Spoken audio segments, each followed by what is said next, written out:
Hi boys and girls. Tonight we are reading The Three Little Wolves and the Big Bad Pig by Eugene Travizas and Helen Oxenbury. I hope you enjoy the book.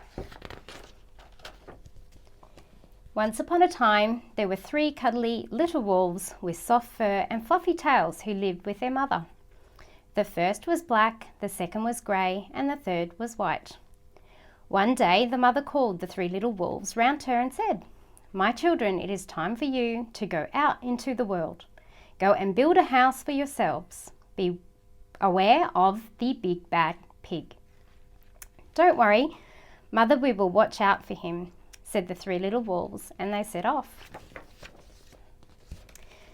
Soon they met a kangaroo who was pushing a wheelbarrow full of red and yellow bricks. "Please, will you give us some bricks?" asked the three little wolves. "Certainly," said the kangaroo, and she gave them lots of red and yellow bricks. So the three little wolves built themselves a house of bricks. The very next day, the big bad pig came prowling down the road and saw the house of bricks that the little wolves had built. The three little wolves were playing croquet in the garden. When they saw the big bad pig coming, they ran inside and locked the door. The pig knocked on the door and grunted, little wolves, let me come in." "No, no, no," said the three little wolves. "By the hair on our chinny chin chins, we will not let you in, not for all the tea leaves in our china teapot." "Then I'll huff and I'll puff and I'll blow your house down," said the pig. So he huffed and he puffed and he puffed and he huffed, but the house didn't fall down. But the pig wasn't called big and bad for nothing. He went and fetched his sledgehammer and he knocked the house down. The three little wolves only just managed to escape before the bricks crumbled, and they were very frightened indeed. "We shall have to build a stronger house," they said.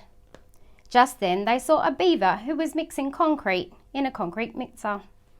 "Please, will you give us some of your concrete?" asked the three little wolves. "Certainly," said the beaver, and he gave them buckets and buckets full of messy, slurry concrete. So the three wolves built themselves a house of concrete. No sooner had they finished than the big bad pig came prowling down the road and saw the house of concrete that the little wolves had built. They were playing battledore and shuttlecock in the garden, and when they saw the big bad pig coming, they ran inside the house and shut the door.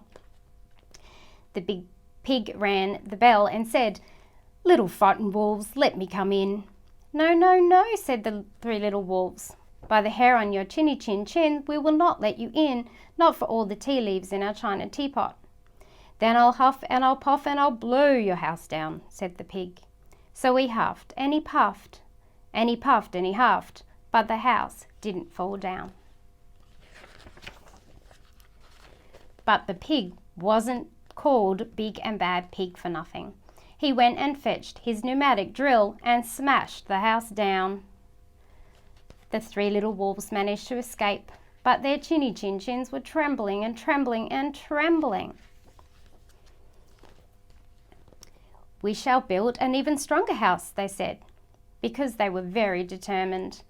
Just then they saw a lorry coming down the road, carrying barbed wire, iron bars, armour plates and heavy metal padlocks. "Please, will you give us some of your barbed wire, a few iron bars and armour plates and some heavy metal padlocks?" they said to the rhinoceros who was driving the lorry. "Sure," said the rhinoceros, and gave them plenty of barbed wire, iron bars, armour plates and heavy metal padlocks. He also gave them some plexiglass and some reinforced steel chains because he was a very generous and kind-hearted rhinoceros. So the three little wolves built themselves an extremely strong house. It was the strongest, securest house one could possibly imagine. They felt very relaxed and absolutely safe. The next day, the big bad pig came prowling along the road as usual. The little wolves were playing hopscotch in the garden. They saw the big bad pig coming, and they ran inside the house, bolted the door, and locked all these 67 padlocks. The pig pressed the video entrance phone and said, "Frightened little wolves with the trembling chins, let me come in." "No, no, no," said the little wolves. "By the hair on our chinny chin chins, we will not let you in, not for all the tea leaves in our china teapot." "Then I'll huff and I'll puff and I'll blow your house down," said the pig. So he huffed and he puffed and he puffed and he huffed, but the house didn't fall down. But the pig wasn't called big and bad for nothing. He bought some dynamite, laid it against the house, lit the fuse, and the house blew up. The little wolves just managed to escape with their fluffy tails scorched. Something was wrong with our building materials, they said. We have to try something different. But what? At that moment, they saw a flamingo bird coming along pushing a wheelbarrow full of flowers. "Please, will you give us some of our flowers?" asked the little wolves. "With pleasure," said the flamingo bird, and gave them lots of flowers. So the three little wolves built themselves a house of flowers. One wall was of marigolds, one wall daffodils, one wall of pink roses, and one wall of cherry blossom. The ceiling was made of sunflowers, and the floor was a carpet full of daisies. They had water lilies in the bathtub and buttercups in the fridge. It was a rather fragile house, and it swayed in the wind, and it was very beautiful. Next day, the big bag pig came prowling down the road and saw the house of flowers that the little wolves had built. He rang the blue bell and said, "Little frightened wolves with the trembling chins and the scorched tails, let me come in." "No, no, no," said the little wolves. By the hair on our chinny chin chins, we will not let you in, not for all the tea leaves in our china teapot." "Then I'll huff and I'll puff and I'll blow your house down," said the pig. But as he took a deep breath, ready to huff and puff, he smelt the soft scent of flowers. It was fantastic, and because the scent took his breath away, the pig took another breath and then another. Instead of huffing and puffing, he began to sniff. He sniffed deeper and deeper until he was quite filled with the fragrant scent. His heart became tender and he realized how horrible he had been in the past. In other words, he became a big, good pig. He started to sing and dance the tarantella.